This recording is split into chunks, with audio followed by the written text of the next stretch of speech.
ദൃശ്യം എന്ന മലയാള സിനിമയിലൂടെ മലയാളികൾക്ക് ഏറെ പ്രിയങ്കരിയായ താരമാണ് അൻസിബ. നിരവധി സിനിമകളിലൂടെ താരം നമുക്ക് മുന്നിൽ എത്തിയിട്ടുണ്ട് എങ്കിലും ദൃശ്യത്തിലെ കഥാപാത്രമാണ് ഏറ്റവും അധികം ശ്രദ്ധ നേടിയത്. കഴിഞ്ഞ ദിവസം വിൻസിയുടെയും ഷൈൻ ടോം ചാക്കോയുടെയും ഒരു പ്രശ്നത്തിൽ അൻസിബയുടെ ഒരു ഫോൺ കോൾ നമ്മൾ എല്ലാവരും കേട്ടതാണ്. അൻസിബയുടെ പ്രതികരണം വളരെ ശക്തമായ ഒരു പ്രതികരണം തന്നെ ഒരു ചാനലിനോട്, ഒരു മാധ്യമ സ്ഥാപനത്തിനോട് അൻസിബ നടത്തിയിരുന്നു. ഇപ്പോൾ തന്റെ വിശേഷങ്ങൾ അൻസിബ പങ്കുവച്ചൊരു വീഡിയോ ആണ് വൈറലായി മാറുന്നത്. അൻസിബ എന്താണ് ഇതുവരെയും വിവാഹം കഴിക്കാത്തത് എന്ന ചോദ്യത്തിന് ഉത്തരം കൂടിയാണ് ഈ വീഡിയോ.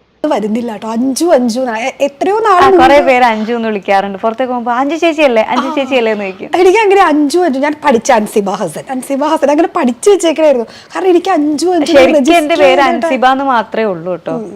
പിന്നെ നമ്മുടെ ഈ ഫേസ്ബുക്കിലൊക്കെ സെക്കൻഡ് നെയിമും കൂടെ ഇടണമല്ലോ.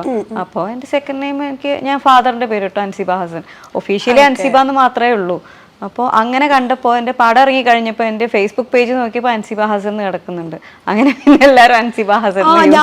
ഞാൻ വിക്കിപീഡിയ നോക്കിയപ്പോൾ അങ്ങനെയായിരുന്നു കണ്ടത്. അതെല്ലാത്തിലും അങ്ങനെ കിടക്കണേ. പിന്നെ ഫാദറിന്റെ പേരാണല്ലോ ഒബ്വിയസ്ലി നമ്മുടെ നാട്ടില് പേരിന്റെ കൂടെ വരുന്നത്. ഇനി കല്യാണം കഴിഞ്ഞിട്ട് മാറ്റാം. ഉടനെ ഉണ്ടാവോ? ഇല്ലില്ല, ചുമ്മാ പറഞ്ഞതാ. അല്ല, യൂഷ്വലി ഇവിടെ അങ്ങനെയുള്ള ആദ്യം അച്ഛന്റെ പേര്, അത് കഴിഞ്ഞ് കല്യാണം കഴിഞ്ഞാൽ പിന്നെ ഹസ്ബൻഡിന്റെ പേര്. അങ്ങനെയൊന്നുമില്ല. നമുക്ക് പേഴ്സണലി നമുക്കൊരു പേരുണ്ട്, ആ പേരിൽ അറിയപ്പെടാനായിരിക്കും എല്ലാവർക്കും ആഗ്രഹം. അപ്പൊ കല്യാണം കഴിഞ്ഞ പേര് മാറ്റില്ല?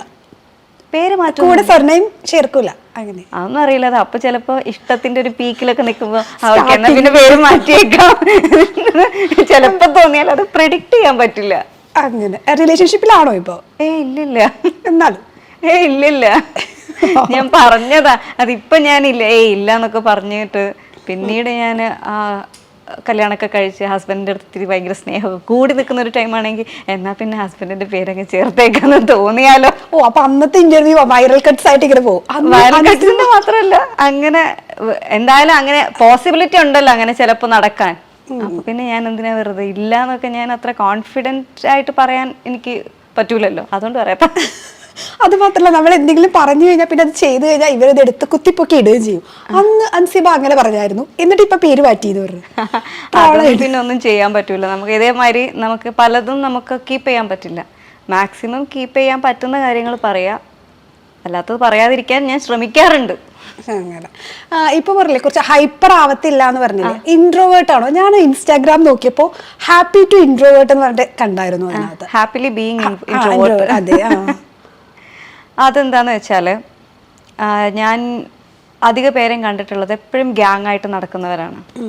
അപ്പോൾ എന്താ പറയാ, അവരെല്ലാം ഗ്യാങ്. ഇപ്പം ഞാൻ സ്കൂളിൽ പഠിക്കുന്ന സമയത്തും എല്ലാവരും എൻ്റെ ഫ്രണ്ട്സാണ്. എൻ്റെ ക്ലാസ്മേറ്റ്സ് ആണെങ്കിലും വേറെ ക്ലാസ്സിലുള്ളവരാണെങ്കിലും അങ്ങനെ കുറേ പേര് എല്ലാവരും ഫ്രണ്ട്സാണ്. പക്ഷെ എനിക്ക് അങ്ങനെ ഒരു ബെസ്റ്റ് ഫ്രണ്ട് എന്ന് പറയാനായിട്ട് എനിക്ക് പണ്ടും ഇല്ല, ഇപ്പോഴും ഇല്ല. ഞാനെല്ലാം പറയുന്നത് എൻ്റെ ഉമ്മയുടെ അടുത്ത് പറയും, എൻ്റെ അനിയത്തിയുടെ അടുത്ത് പറയും. അങ്ങനെ അവരാണ് ശരിക്കും ഭയങ്കര ക്ലോസ്. അവരുടെ അടുത്ത് ഞാൻ എല്ലാം പറയും. അല്ലാതെ എനിക്കൊരു ബെസ്റ്റ് ഫ്രണ്ട് എന്ന് പറഞ്ഞിട്ട് ഒരാളുടെ പേര് പറയാറില്ല. എല്ലാവരുമായിട്ട് ഞാൻ ഫ്രണ്ട്ലി ആണ്. ഇപ്പോൾ ചിലരൊക്കെ ബെസ്റ്റ് ഫ്രണ്ടിൻ്റെ കൂടെ അല്ല ബെസ്റ്റ് ഫ്രണ്ട്സ് ഉണ്ടാവും ഒരു 4-5 പേര്, അവർ മാത്രം സിനിമ കാണാൻ പോവുക, അല്ലെങ്കിൽ അവർ മാത്രം കളിക്കുക ഒരുമിച്ച്, അങ്ങനെയല്ല. അപ്പം ഞാൻ എൻ്റെ ക്ലാസ്സിൽ ഞാൻ എപ്പോഴും ഫസ്റ്റ് ബെഞ്ചിലോ അല്ലെങ്കിൽ സെക്കൻഡ് ബെഞ്ചിലോ ആയിരുന്നു ഇരുന്നത്. അപ്പോൾ എനിക്ക് കുട്ടികൾ ഇങ്ങനെ മാറിയിരുന്നാലും എനിക്കൊരു കുഴപ്പമില്ല. കാരണം ഞാൻ എല്ലാവരുമായിട്ടും ഓക്കെയാണ്. എനിക്ക് ഇന്ന ആളുടെ അടുത്ത് ഇരിക്കണം എന്നുള്ള ഒരു പ്രശ്നമില്ല. ബാക്കിയുള്ളവർക്ക് ഇപ്പോൾ ഒരു ടോയ്ലറ്റിൽ പോകണമെന്നുണ്ടെങ്കിൽ എടി നീ കൂടെ വരും, അങ്ങനെ ഒരാൾ കൂടെ വേണം. എനിക്കത് വേണ്ട, ഞാൻ ഒറ്റയ്ക്ക് പോയി വരും. ഞാൻ ഞാൻ മിസ്സിൻ്റെ അടുത്ത് ചോദിച്ചിട്ട് ഞാൻ പോയി വരും. പണ്ട് മുതലേ ഞാൻ അങ്ങനെയാണ്. അപ്പോൾ അതുകൊണ്ട് എനിക്ക് ഒന്നിനും ആരും വേണമെന്ന് നിർബന്ധമില്ല. എനിക്ക് റെസ്റ്റോറൻറ്റിൽ പോയി ഒറ്റയ്ക്കിരുന്ന് ഫുഡ് കഴിക്കാൻ ഒരു പ്രശ്നവുമില്ല. ഒറ്റയ്ക്ക് പോയി ഒരു സിനിമ കാണാൻ പറഞ്ഞാൽ എനിക്ക് കംഫർട്ടായിട്ടുള്ള തിയേറ്ററാണ്, സേഫ് ആയിട്ടുള്ള തിയേറ്റർ ആണെന്നുണ്ടെങ്കിൽ എനിക്കൊരു കുഴപ്പമില്ല. ഇപ്പോൾ ഞാനിപ്പോൾ ഇവിടെ കൊച്ചിയിലാകുമ്പോൾ ഞാൻ ലുലുവിൽ ഒറ്റയ്ക്ക് പോയിരുന്ന സിനിമ കാണാറുണ്ട്, എനിക്കൊരു കുഴപ്പമില്ല. അപ്പോൾ നമുക്ക് സേഫ് ആയിട്ടുള്ള സ്ഥലങ്ങളിലൊക്കെ ഒറ്റയ്ക്ക് ട്രാവൽ ചെയ്ത് വരുന്നതിന് ഒരു കുഴപ്പമില്ല. പക്ഷേ നമ്മൾ ഇൻട്രോവേർട്ട് അല്ലാത്ത ആൾക്കാർക്ക് എപ്പോഴും ആരെങ്കിലും വേണം എവിടെയെങ്കിലുമൊക്കെ പോകാൻ. അപ്പം ഞാൻ എപ്പോഴും പേഴ്സണലി എനിക്ക് തോന്നിയിട്ടുള്ളത് ഇൻട്രോവേർട്ട് ആയിട്ടുള്ള ആൾക്കാർ കുറച്ചുകൂടെ സ്ട്രോങ് ആണെന്ന് തോന്നിയിട്ടുണ്ട്. ഒറ്റയ്ക്കെല്ലാം ചെയ്യാം, കാരണം ഒറ്റയ്ക്കെല്ലാം ചെയ്യാൻ അവർ ഏബിളാണ്.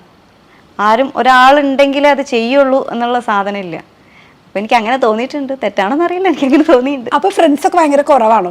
ഞാൻ പറഞ്ഞല്ലോ, എല്ലാവരും എൻ്റെ ഫ്രണ്ട്സാണ്. എല്ലാവരുമായിട്ട് ഞാൻ കമ്പനിയാണ്. ഞാൻ ആരുമായിട്ടും സംസാരിക്കാതിരിക്കൊന്നുമില്ല, എല്ലാവരുടെ കമ്പനി. പക്ഷെ ഞാനൊരു അങ്ങനെ ഒരു ലിമിറ്റിൻ്റെ മേലെ, അല്ലെ ലിമിറ്റിൻ്റെ മേലെ എന്നല്ല, അങ്ങനെ ഞാനൊരു ആ ഒരു ഫ്രണ്ട്ലി ഒരു ഹൈ ബൈ ജസ്റ്റ് സംസാരിക്കും, അത്രയേ ഉള്ളൂ. അല്ലാതെ ഞാൻ ഭയങ്കര കമ്പനി അല്ല ആരുമായിട്ടും. അതുകൊണ്ട് തന്നെ ഞാൻ ആരുമായിട്ടും പിണങ്ങാറുമില്ല. ആ ഓക്കെ, എല്ലാത്തിനും ഒരു ലിമിറ്റ് സെറ്റ് ചെയ്തിട്ടാണ് സെറ്റ് ചെയ്തതല്ല, ഞാൻ അങ്ങനെ ആയി പോയി. ഞാൻ ചിലപ്പോൾ വിചാരിക്കും ഓക്കെ മാറ്റാം, ഞാൻ ഇനി മുതൽ ഭയങ്കര ആക്റ്റീവായിരിക്കും, ഭയങ്കര ഹൈപ്പറായിട്ടൊക്കെ. പറ്റൂല, കുറച്ച് നേരമൊക്കെ നിൽക്കും. അത് കഴിഞ്ഞ് ഞാൻ വീണ്ടും നമ്മുടെ ഒരു ബേസിക് ക്യാരക്ടർ ചെറിയ പ്രായത്തിലേ രൂപപ്പെട്ട് കാണും, അത് മാറ്റിയെടുക്കാൻ പാടായിരിക്കും. ഇൻട്രോവേർട്ടായി അങ്ങനെ തന്നെയാണ് തുടക്കം മുതൽ. ഞാൻ ചെറുപ്പം തൊട്ടേ, ഞാൻ പറഞ്ഞല്ലോ, ഞാൻ ചെറുപ്പം തൊട്ടേ എനിക്ക് എല്ലാവരും ഫ്രണ്ട്സാണ്, എല്ലാവരോടും സംസാരിക്കും. എനിക്കങ്ങനെ പ്രത്യേകിച്ച് ഞാൻ പറഞ്ഞപ്പോൾ വാഷ്റൂമിലൊക്കെ പോകാനാണ് നമുക്ക് ക്ലാസ്സിലൊക്കെ ഉള്ള സമയത്ത് എപ്പോഴും ഒരു ഫ്രണ്ടിനെയും കൂട്ടിയേ പോകുള്ളൂ. ഇൻ്റർവെൽ സമയത്തൊക്കെ തോള് കൈയിട്ട് ഇങ്ങനെ നടക്കും, കൈയൊക്കെ പിടിച്ച് അങ്ങനെയൊക്കെ നടക്കും. എനിക്ക് അങ്ങനെ ഒന്നുമില്ല. എനിക്കിപ്പോൾ എൻ്റെ അടുത്ത് വന്നിട്ട് ചില കുട്ടികളൊക്കെ ഭയങ്കര ഫ്രണ്ട്സ് ആയിരിക്കും, അവർ പിണങ്ങുമ്പോൾ അവർക്ക് ആരും ഉണ്ടാവില്ല കൂട്ട്. അപ്പോൾ എൻ്റെ അടുത്ത് വന്നിരിക്കും, ഇവിടെ ഇരുന്നോട്ടെ. ഞാൻ പറഞ്ഞാൽ ഓക്കെ. അപ്പോൾ ഞാൻ പുറത്ത് പോകുമ്പോൾ എൻ്റെ കൂടെ വരും കളി. പിന്നെ 2 ദിവസം കഴിഞ്ഞ് അവർ വീണ്ടും നന്നാവും. അപ്പോൾ ഈ വന്ന പുതിയ ഫ്രണ്ട് തിരിച്ച് അങ്ങോട്ട് തന്നെ പോകും. പക്ഷെ എനിക്കത് ഫീൽ ചെയ്യാറുമില്ല. അയ്യോ 2 ദിവസം എൻ്റെ അടുത്ത് ഭയങ്കര ഫ്രണ്ട്ലി ആയി ഇരുന്നിട്ട് ഇപ്പൊ വീണ്ടും നന്നായപ്പോൾ മറ്റേ ഫ്രണ്ടിന്റെ അടുത്ത് പോയല്ലോ, അങ്ങനത്തെ കുഴപ്പവും എനിക്കില്ല.